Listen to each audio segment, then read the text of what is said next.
One last time, I have to see this ground.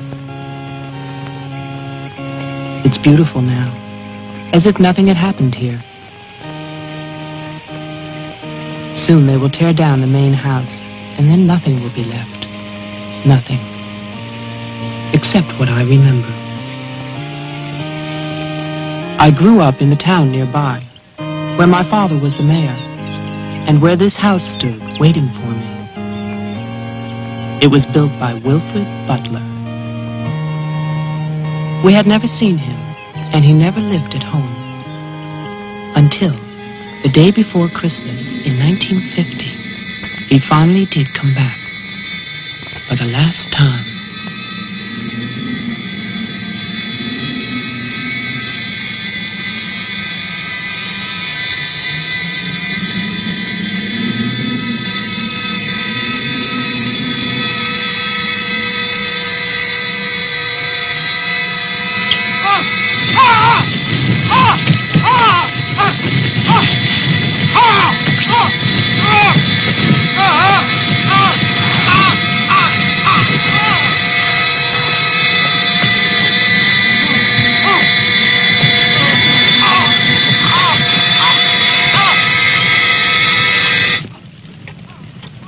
All of us believed that his death was an accident.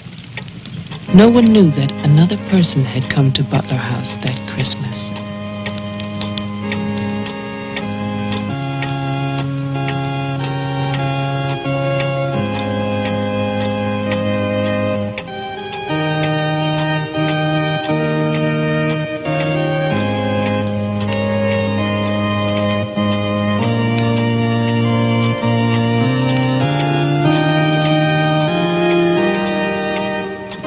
Deputy Coroner of the County of Arlington, State of Massachusetts, I hereby find, upon evidence of an autopsy conducted by the medical examiner of this county, that the deceased, Wilfred Butler, died as a result of burns inflicted accidentally upon himself on his own premises during the afternoon of December 24th, 1950.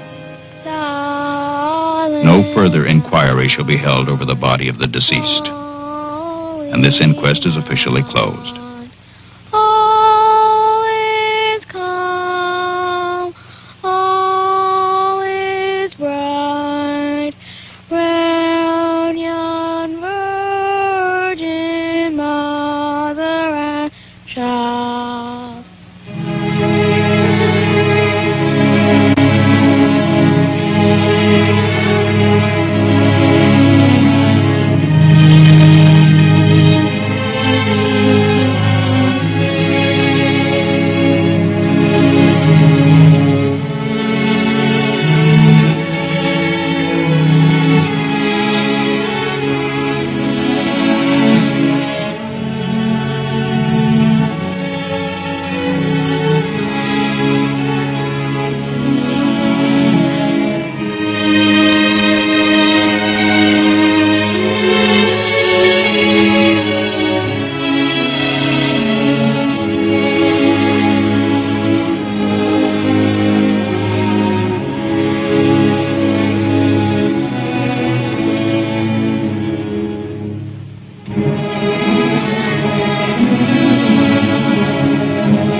After the coroner's inquest, on New Year's Day, they buried Wilfred Butler. There was no one there to mourn him. It was the funeral of a stranger.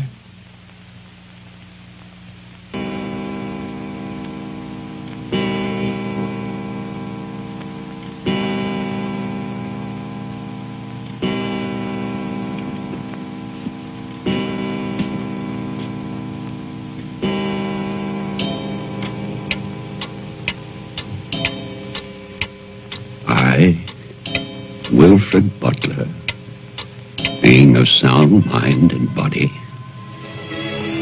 at least what the world considers sound, do hereby leave my house and its grounds and all personal effects within that house to my only surviving relation, my grandson, Geoffrey Butler. And I solemnly charge him with one duty. Let him leave the house as I left it, standing untouched to remind the world of its inhumanity and cruelty. For 20 years, that house lay empty, exactly as Wilfred left it. And then, last year, rumors began that it was finally being sold. The newspaper story traveled through the county to a state hospital for the criminally insane.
The man who came to sell the house had never seen it.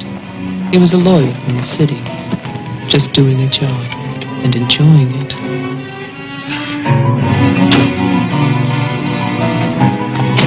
Stop! And look serious, please. Oh, you're hopeless. Oh, look! Hey, wait, where you going now? The mayor's gonna have a fit, kid. One more shot. Come on. Stay there. I won't want to get us. Smile.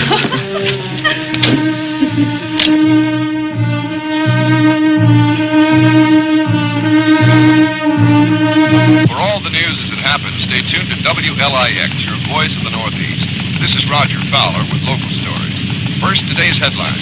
A warehouse fire still rages in Elizabeth. Police suspect arson. That escaped inmate at Margaretville State Hospital still at large, still hunted by state police. And over in Roxbury, the city passes a controversial housing code.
Well, didn't I tell you?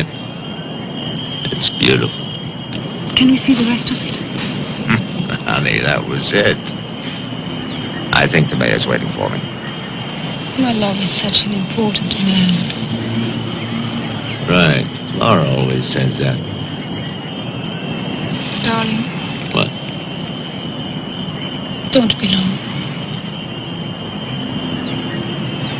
Honey, if you get bored, just look at the view.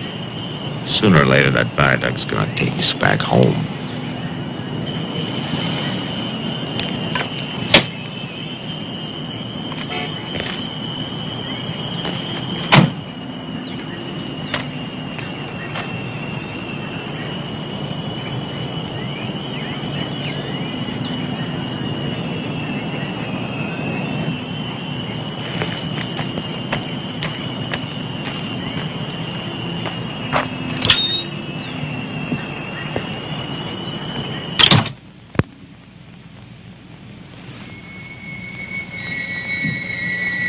Mr. Carter. Mr. Mayor.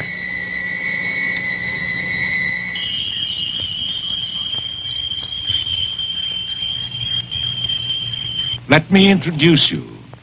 This is Charlie Toman, who publishes our weekly newspaper, The Patriot. Mr. Toman? And this is Tess Howard. How do you do? She operates our switchboard. Oh, really? We call her the communications director. And this is Bill Mason. Mason? Our sheriff.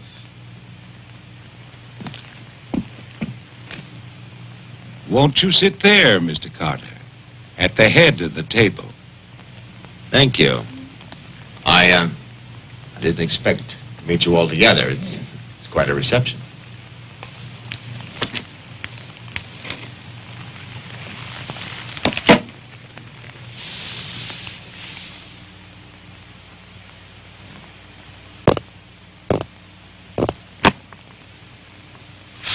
All right, let's begin. As you know, I've been retained by Jeffrey Butler. The matter concerns the house that he inherited from his grandfather, Wilfred Butler. Go on, Mr. Carter. I believe that you offered to buy the house for my client. Offered. We begged him. We wrote letters and That's we... enough, Tess. Well, it's true. Trouble. There's always trouble. I can sympathize. I spent the last 20 years and more driving people away from there. Prowlers, burglars, kids, they're the worst. Chasing for nothing because of that will. That drivel about humanity. No, no, no. Inhumanity. What the hell is that, huh? Yes, well, he was a bitter man. Hate. It must have been very hard. It must have been hate.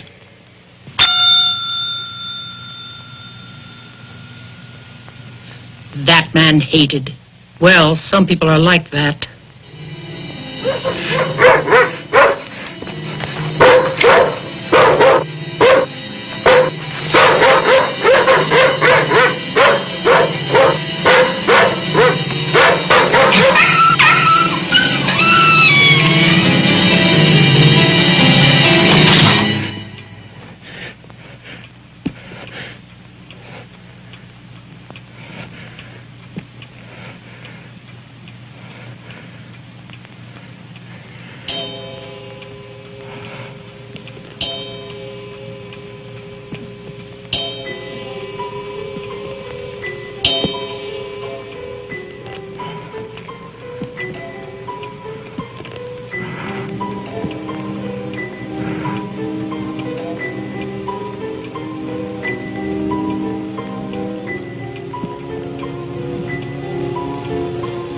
The question is, well, do you still want the house?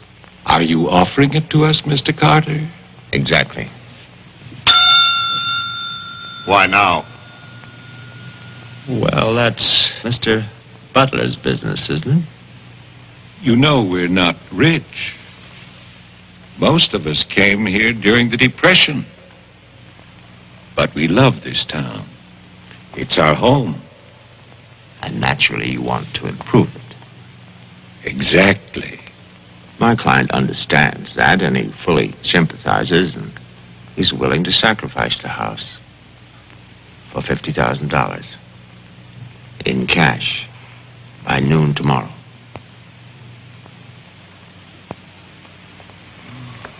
That's an awful lot of cash. It's also an awfully good bargain. You could go to Wilton. You could go now to the bank. Am I clearly understood? All that cash. Perfect. I'll wait for your answer till tomorrow.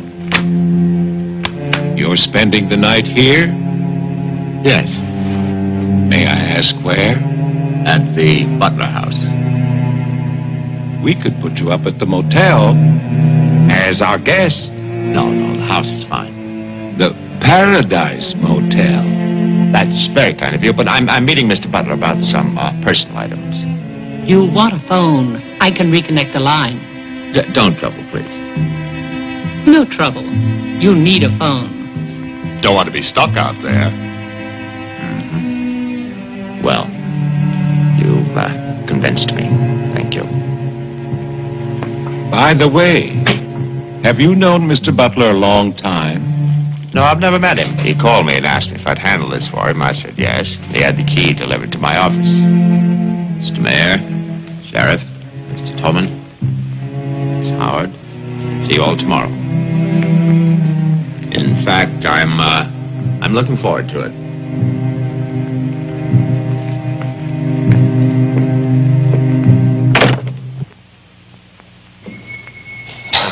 Slick, really slick.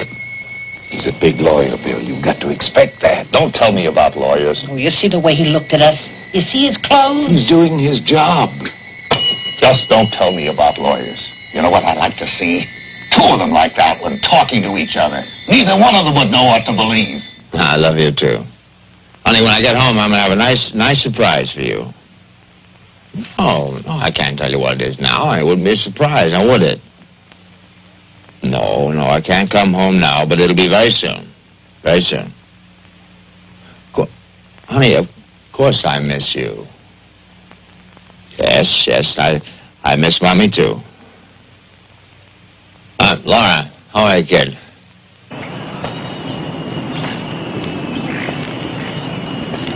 So I'll call tomorrow. No, I want to call. I want to talk to Jenny. Yeah, well, as a matter of fact, I'm having a fine time. Well, same to you, darling.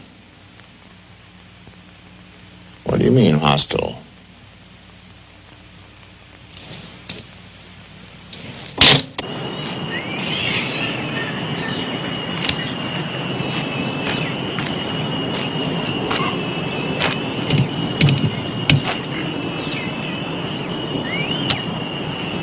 I was wondering, if we get it, what then? Tear it down. Okay. I'd better get going. Do me a favor, Tess. Call Diane, tell her I'm to Wilton, and I'll be back late.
It's fantastic, isn't it?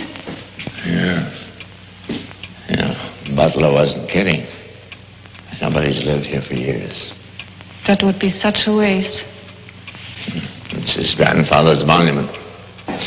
You know, There's a caretaker who keeps this place just the way he left it. What kind of monument is this? Well, that's the trouble. Nobody remembers anymore. That's what usually happens in America. I remember this. And he walks with me, and he talks with me, and he tells me I'm his own. And he walks with me, and he talks with me, and he tells me I am his own, and the joy he shares as we tarry there. You're not serious. I used to hear that at funerals. At funerals? Yes. When I was a kid in Chipley, Georgia. There's also a Chipley, Florida. But they have both been subsequently eradicated from the map. None other has ever known.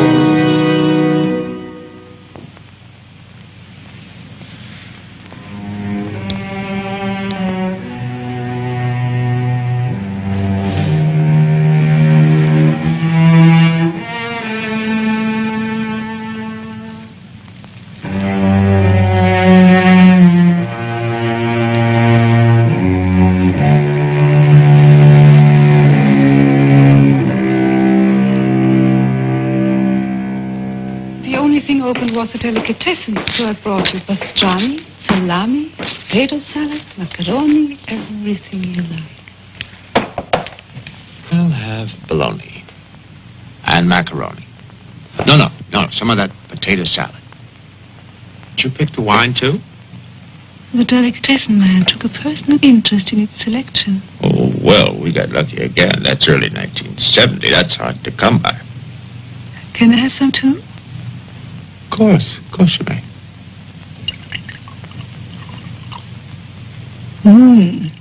Thank you.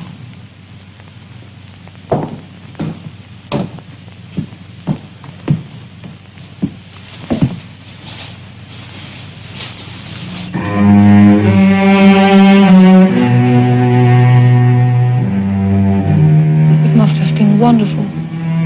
What? The people who lived here. They must have had a wonderful life. Well, I hope they did. Wilfred Butler must have believed in something. Look at that stone fireplace, parquet floor, the mahogany, this table. And you probably think this place is made of wood, right? Well... Wrong. You know what his grandson told me? Underneath that wood, there's 2 feet of stone. The foundation is 8 bricks wide. Now, someday they're going to come in here and they're going to tear this place down and they're going to build little tract houses all over this property on quarter-acre and half-acre lots. And that bulldozer's going to come up that hill toward this house. And it's going to get the surprise of its life. They built a kingdom out here. Only nobody's left. No? Butler has a grandson. No. He's probably like the rest of us, wants money. You know, he's asking $50,000 cash for this place, and if he only wait, he can get at least $250,000. But he won't take his time. So he'll get screwed.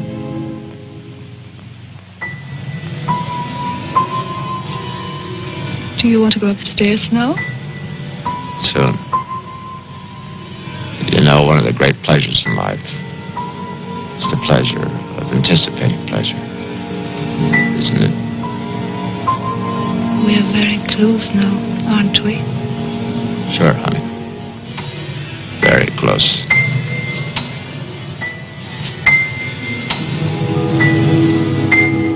I don't see any beds yet. Well, keep looking, honey. Butler said the place was furnished.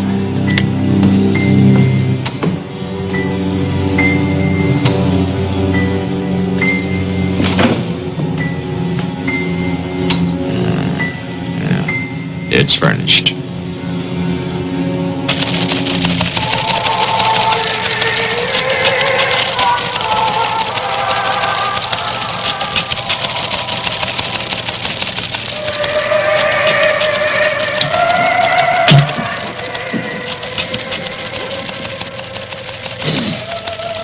anything doing? No, sir. But look at this. More football, huh? Look how they smeared that quarterback. Look at his arm. Got no time now. No test. How about that telephone up at the Butler house? Is it working? Well, try it now. I'll wait.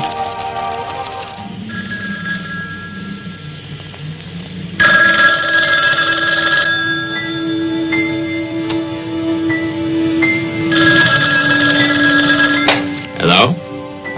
Oh, yes, Miss Howard. Yeah, the phone's working fine. Very nice of you to call. Thank you. Good night. Honey, I'm going down to the car to get some cigarettes. Be back in a minute. Okay. Don't get lonely. No, no.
Did you get your cigarettes? Yes, I did. May I have one? Sure. Oh, it's the most amazing things. These cigarettes come in these very small packages these days. Oh, that's for me? Mm-hmm. Can I open it? Oh, no. Our Christmas is day after tomorrow. Is that an order? Yes, ma'am, that's an order.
Bill, someone's calling from Butler House. Okay, put him on. Go ahead now. Mr. Carter? I'm not Carter. Who is this? The owner. Butler. I'm worried, Sheriff. Carter's not here. Speak up, I can't hear you. I can't. I'm sick. Can you come here? What is it? What's wrong? His car's here, but he's gone. Won't you come? Okay. Now you stay put in that house. I'll wait for you. Please, hurry. I'm afraid. Now take it easy. I'm coming.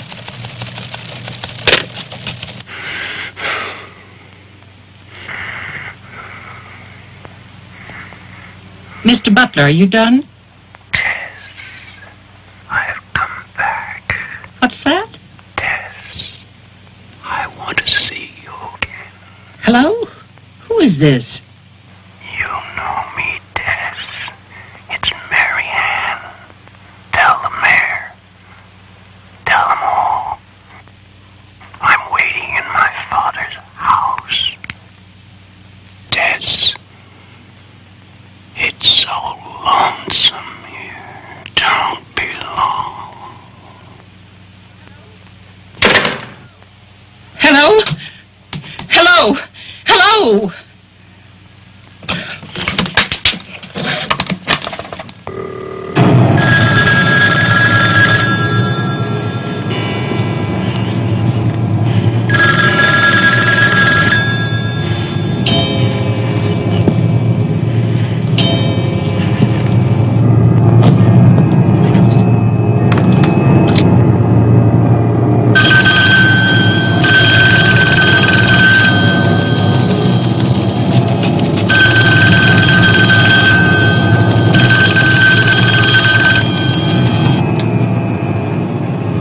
My God, where is everybody?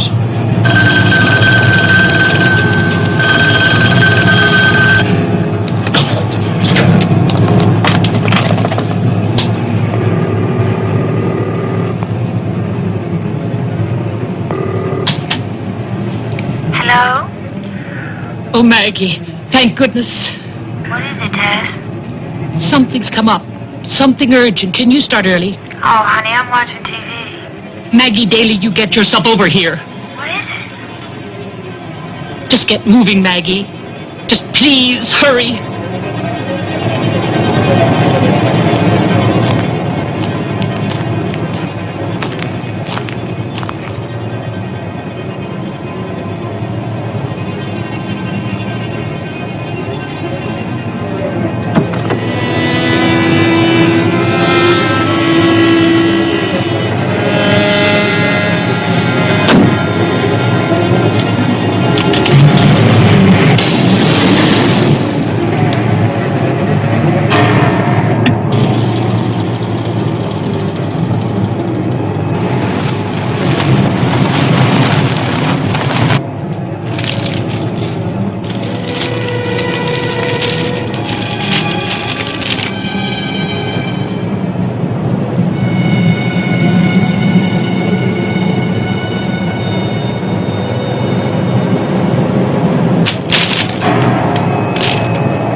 Come in.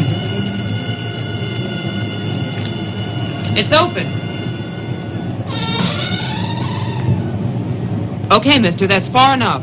What do you want here? Mayor, Try again. My father's not home. And don't move. you want me to put my hands up? No. Just stay there. What are you staring at? I seem to remember you from the road. That's why I'm holding a gun. You scare me. Well, that makes sense. Thanks. Does everybody carry one here? You can ask the sheriff when he gets here. I'll call him. I'm sorry to disappoint you, but the sheriff's office is empty. How do you know? I was just there. Who are you? Jeffrey Butler. Oh, you're the one who's selling the house. Yes. Have you any ID? Come on. Don't laugh at me. I want your ID. Some maniac escaped from Margaretville.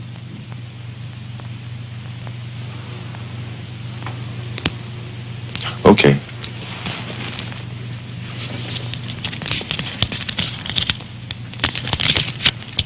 Put it on the table.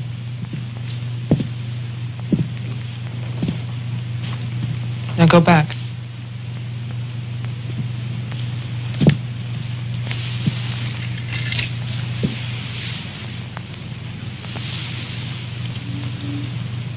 California license. Lucky you. Would you like to see my maniac card from the asylum? They give you one when you escape. There's a big scarlet M on it so people won't get confused. Okay. Look, I'm sorry about the gun. My father's in Wilton getting your money. All I want to do is to get into my house. The sheriff's deputy might have a key. He's about the only one I know of. Well, where's he? You go down the road about 1.5 miles till you come to a white house with a white fence. And then you can't miss it. Thanks. That's okay. Merry Christmas. Same to you.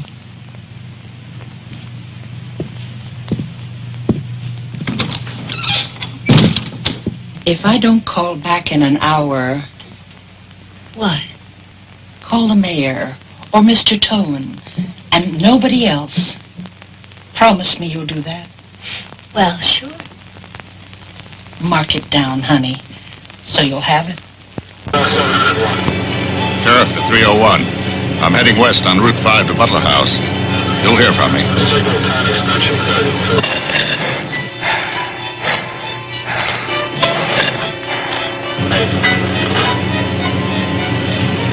What the hell? What's that light out there?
Find the deputy?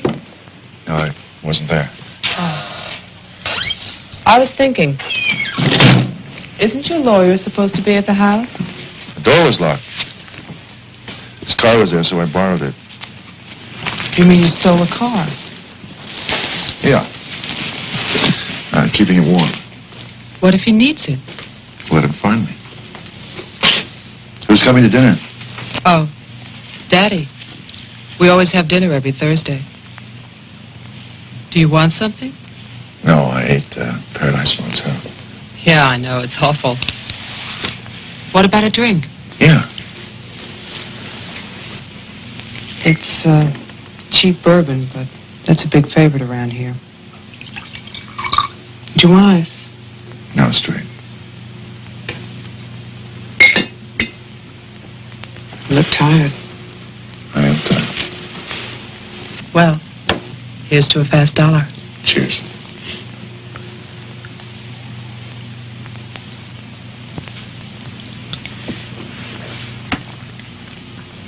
Why did you decide to sell the house? Needed the cash. After all these years?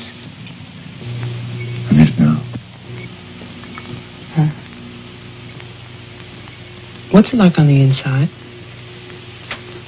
You know, I've never seen the inside. When I was a child, my father told me to stay away from it, or something terrible might happen. Sort of like a haunted house. I haven't seen it either. You're going to sell it and you've never seen it? Yeah. I don't know. It's too bad.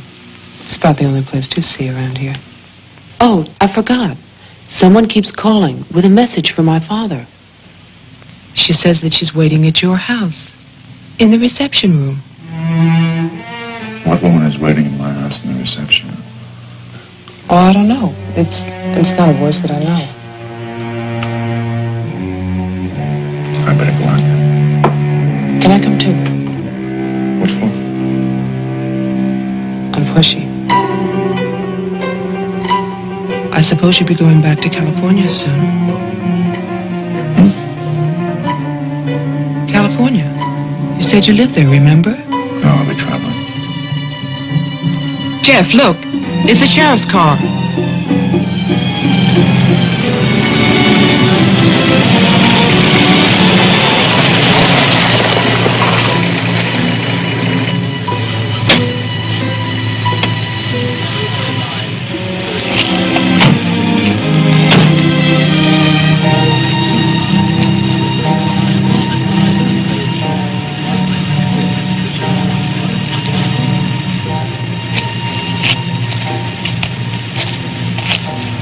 There's a light. Look at that tombstone. Pretty cheerful. Who bears the cross shall wear the crown. Wilfred Butler. My grandfather. Oh.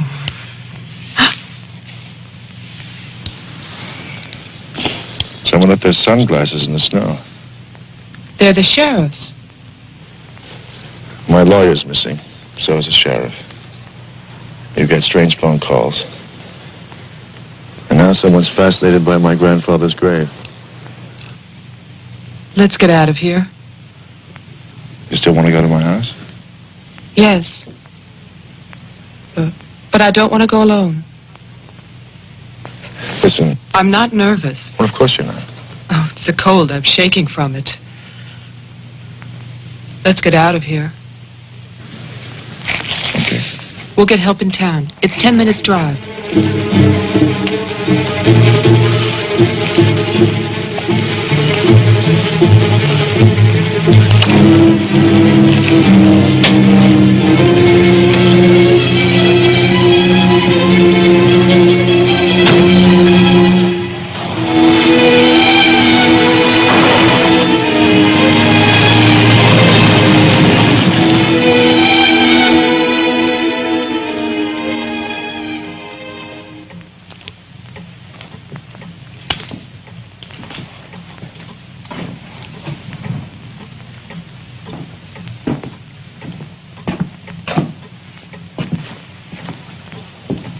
Good night, Mr. Tillman.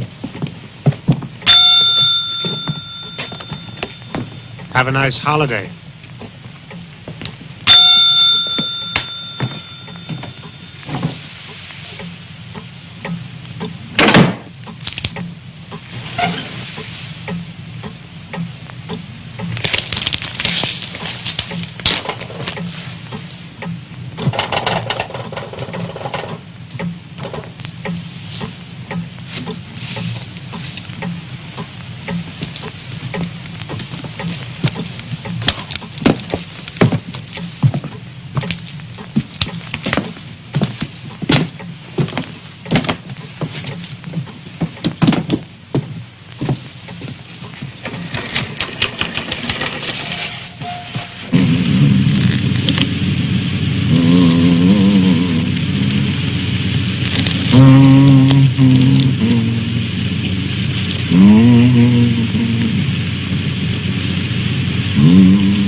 Deputy's not here, but Toman is.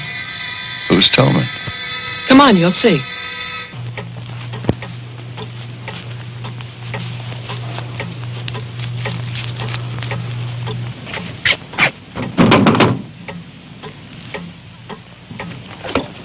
Mr. Toman, wait. No, please, I have to talk to you. I'm sorry. This is Jeffrey Butler. He's the one who's selling the house. He can't get inside the place. And my father's gone to Wilton. So we wondered...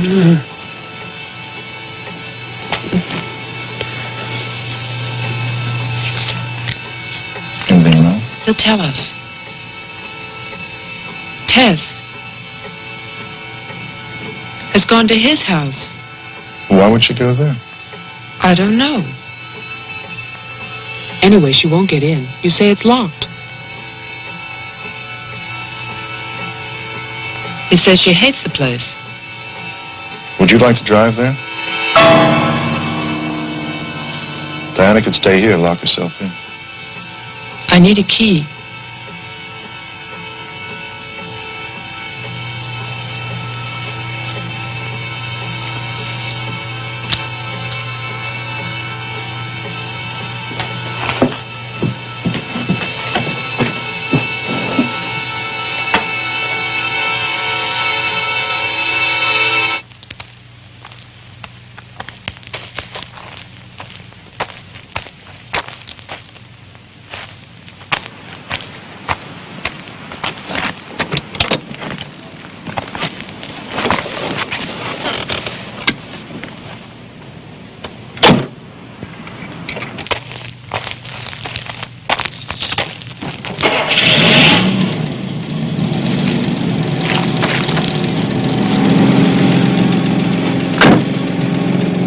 This isn't my house.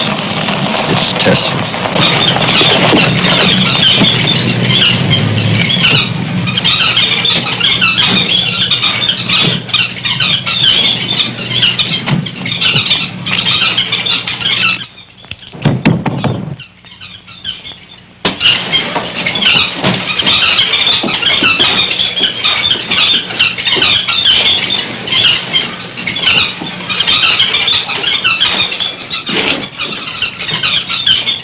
Tess isn't here. Are you satisfied? She must have gone to my place. Well, why wouldn't she go there? She hates it. Maybe she went to see the woman who's there. Someone called the mayor's house before. Said she'd be waiting.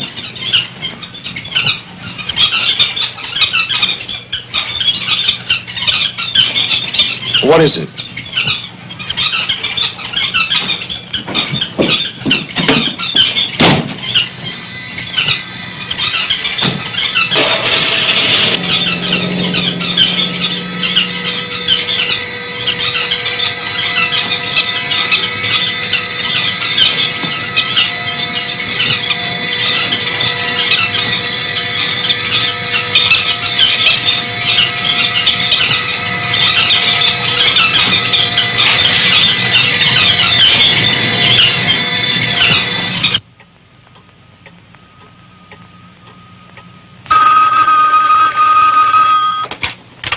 Hello, Jeff?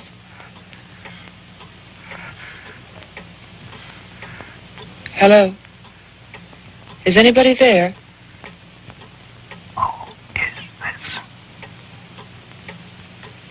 I'm Diane Adams. I spoke to you before. Bring your father to the house. This is Marianne. Tell him I have the diary. I'm waiting. Who are you?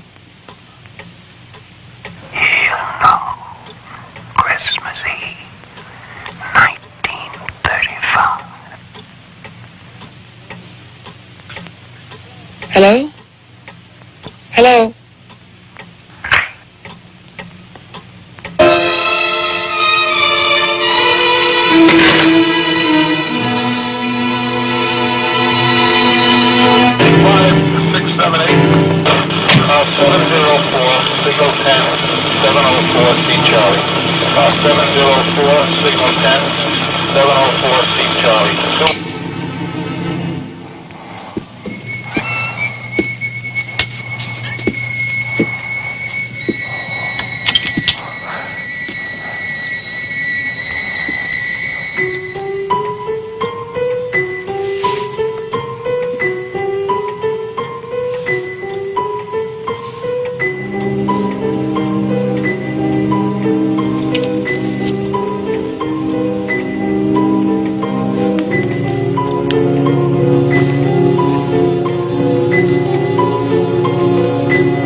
Sheriff, I saw your car.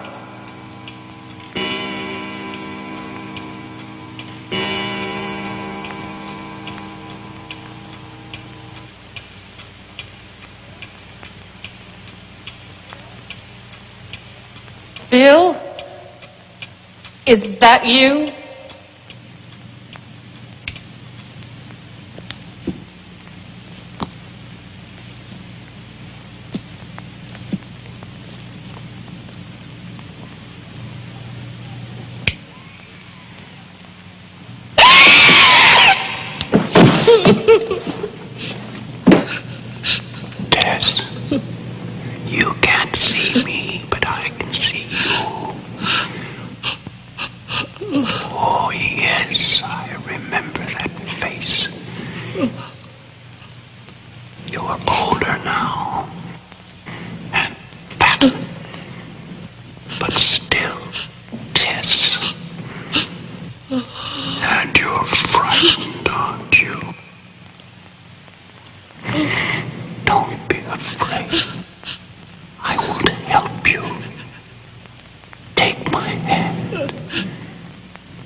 The person on the telephone said 1935, Christmas Eve, but that's not the beginning.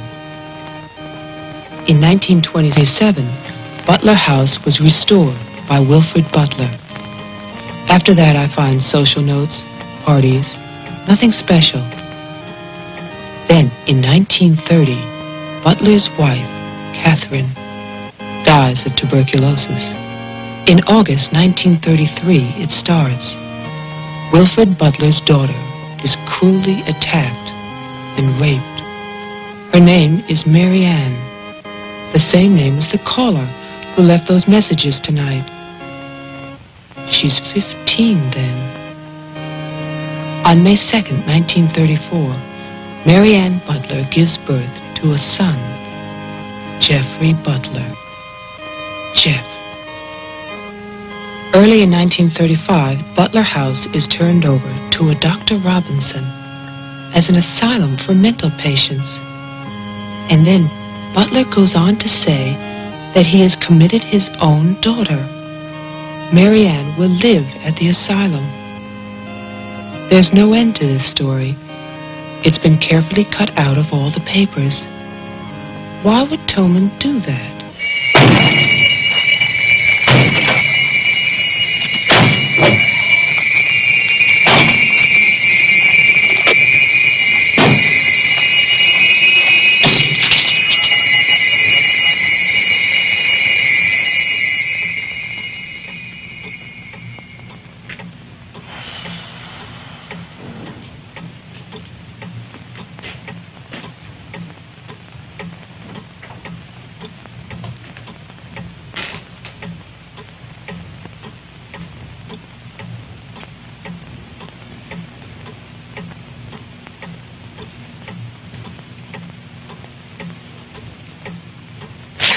You scared me. Oh, what happened? What happened is, Tess has 40 bird cages. Toman is hysterical. Everybody's at my house but me. It's cold outside and you forgot to lock the door. Joe, how old are you? How old am I? You mean, how many years have I lived? No. There's a lot in the paper about your family. I don't want to talk about my family. Wait a minute. There's a woman calling, and she says her name is Mary Ann. That was your mother's name, wasn't it? My mother died in childbirth. That's when I started traveling. It's not what the papers say. What's your point? I just thought that you should read something for your own good. Nothing you could tell me about my past or future would be for my own good.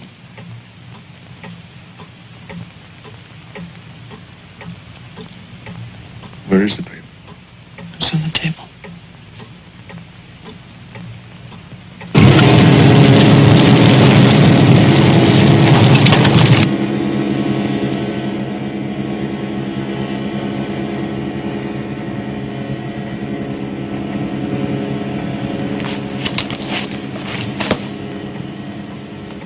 It's so stupid to lie.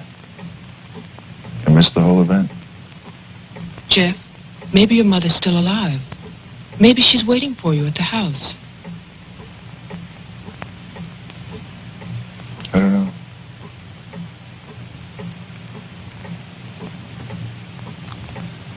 Come on. No more side trips. Let's go out there.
Dead.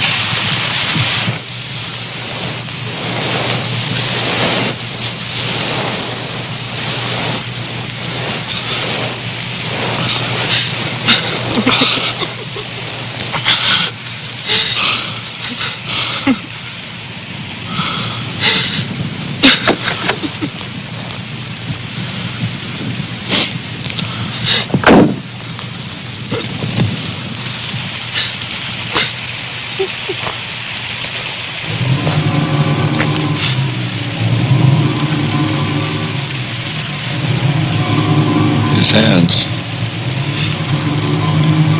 Somebody cut off his hands. You killed him. You killed Tolman. He's asking for help. You killed him.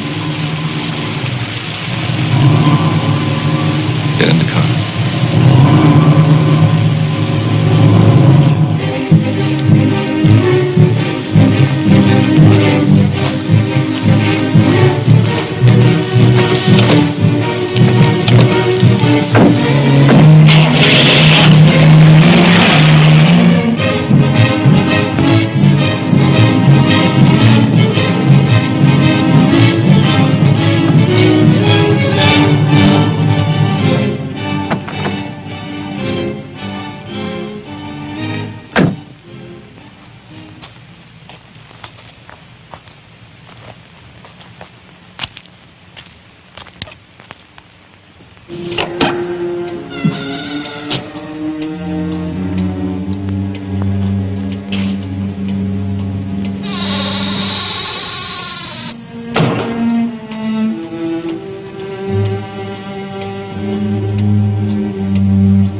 The keys. He took them.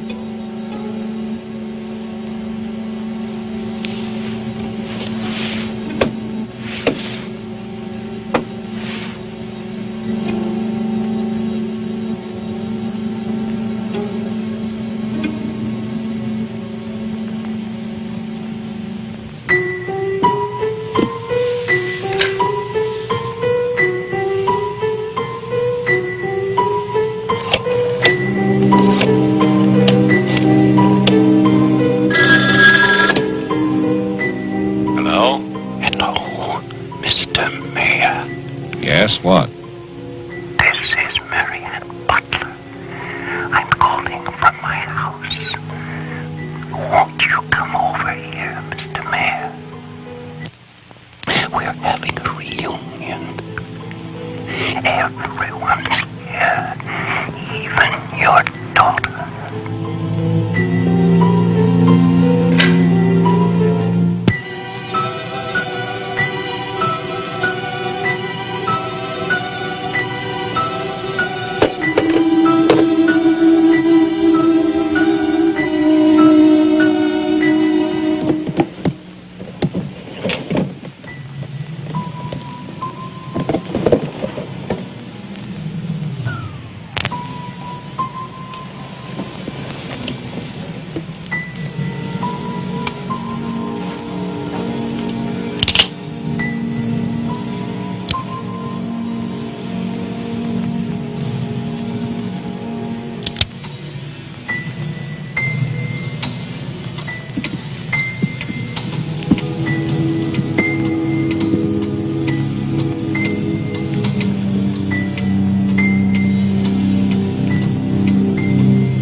I write this knowing that no one shall ever see it. Not my beloved daughter, or even my grandson, Jeffrey. I write for myself in the hope of forgiveness, if that is still possible. And I write for you, Marianne, whose youth and innocence I have destroyed. By 1935, the doctors had treated my daughter for a year. I had believed they could cure her. The child, Jeffrey, was taken from us and sent to California. I turned my house into an asylum. I brought doctors to live there. I welcomed other patients. Useless. All of it.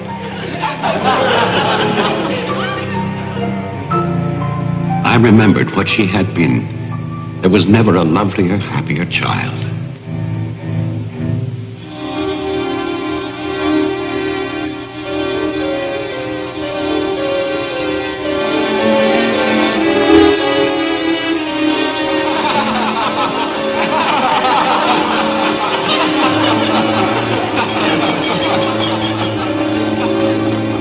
Ladies and gentlemen, now quiet, please. I propose a toast.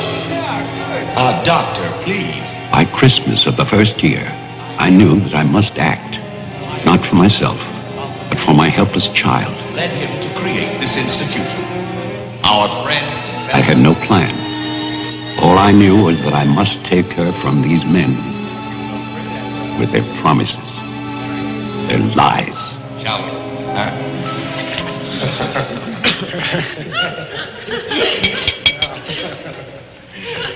For he's a jolly good fellow, for he's a jolly good fellow, for he's a jolly good fellow, which nobody can deny, which nobody can deny, which nobody can deny, for he's a jolly good fellow, which nobody can deny. I knew that they would gorge themselves into a stupor that afternoon.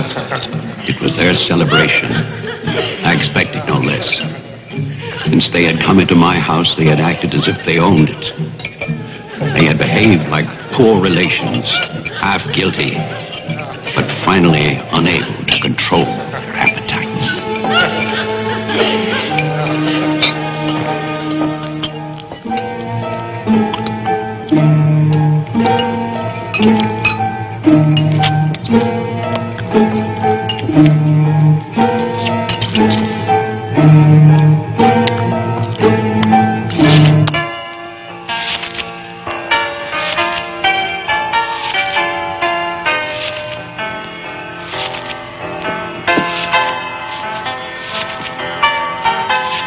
After dinner, they danced and drank as they usually did.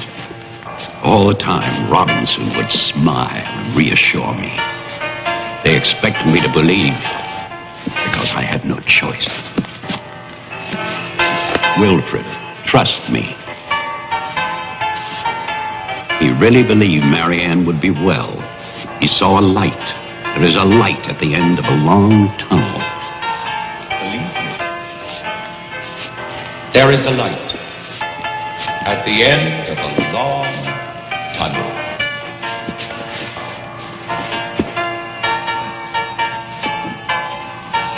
Stay here, Doctor. I'll get more champagne. He was ready. I knew it. Drunk and fat and full of his own importance. I left then.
My cruelty to Marianne was inhuman.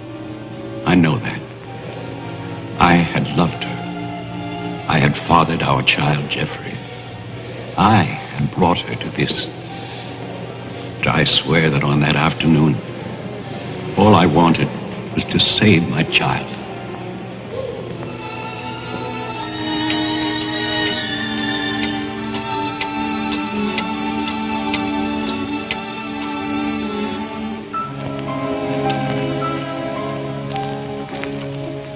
My hope was to get her away from that house. But also, I wanted to set free those other wretches who had so long been abused by the doctors.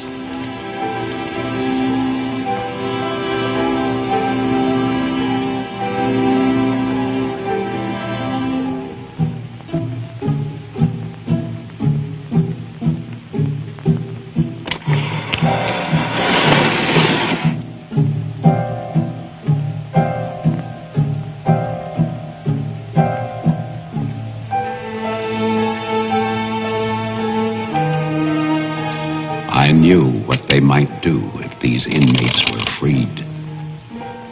And this is my guilt. I knew, and still I freed them.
Started for the house. I went to get our car to take Marianne away.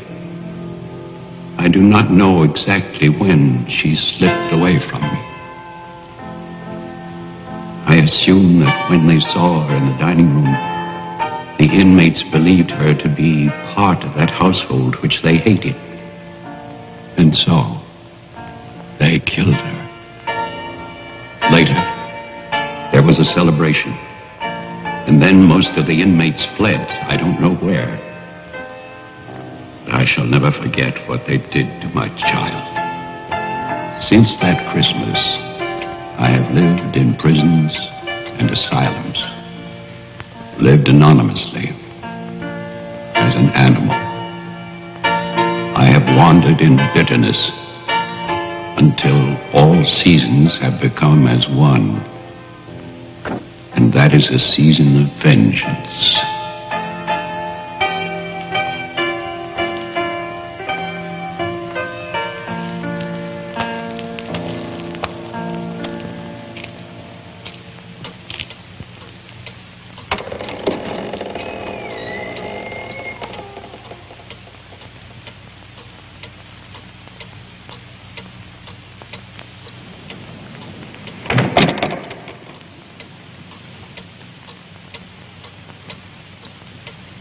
Jeff.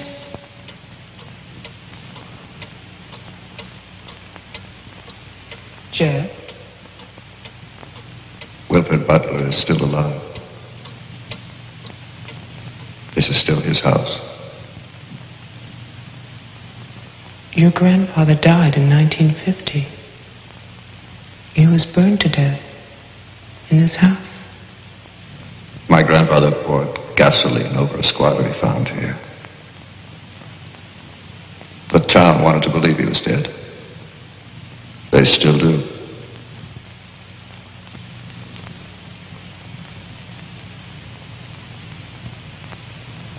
This house was an asylum.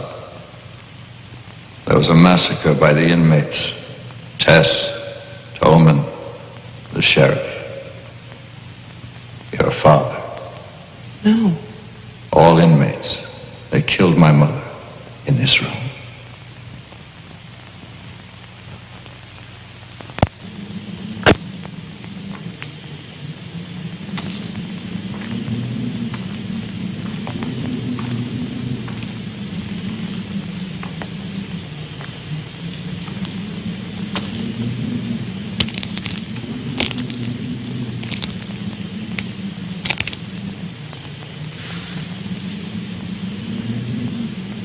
Who's that?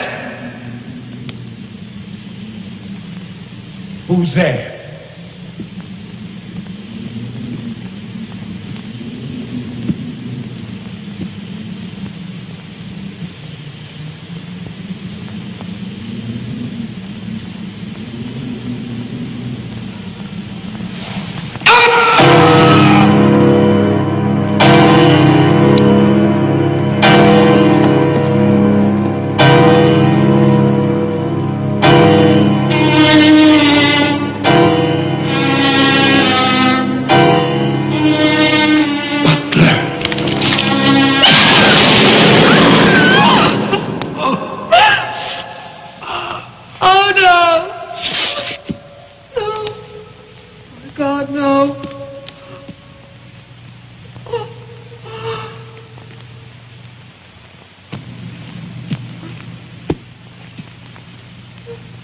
Daddy? Daddy?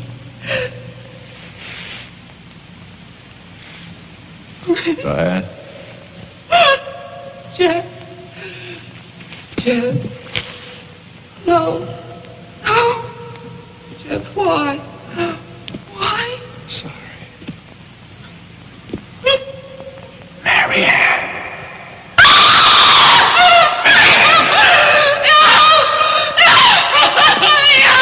Don't run away. No, I'm your father. Don't be afraid. I won't hurt you. Please. It's all right.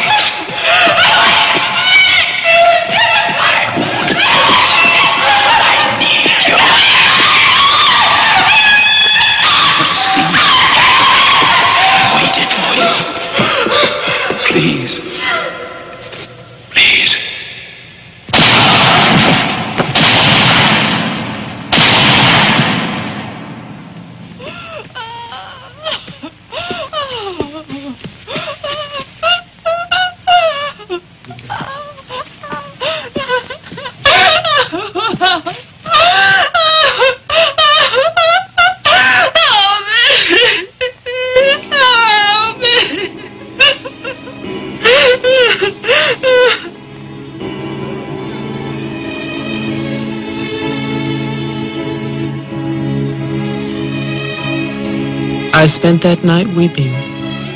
By morning there were no more tears.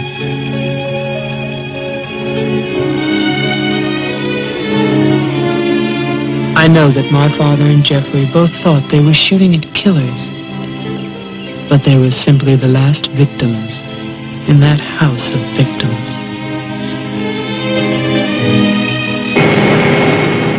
And now, a year later, they will tear down Wilfred Butler's monument. But they can never destroy my memories of what happened here.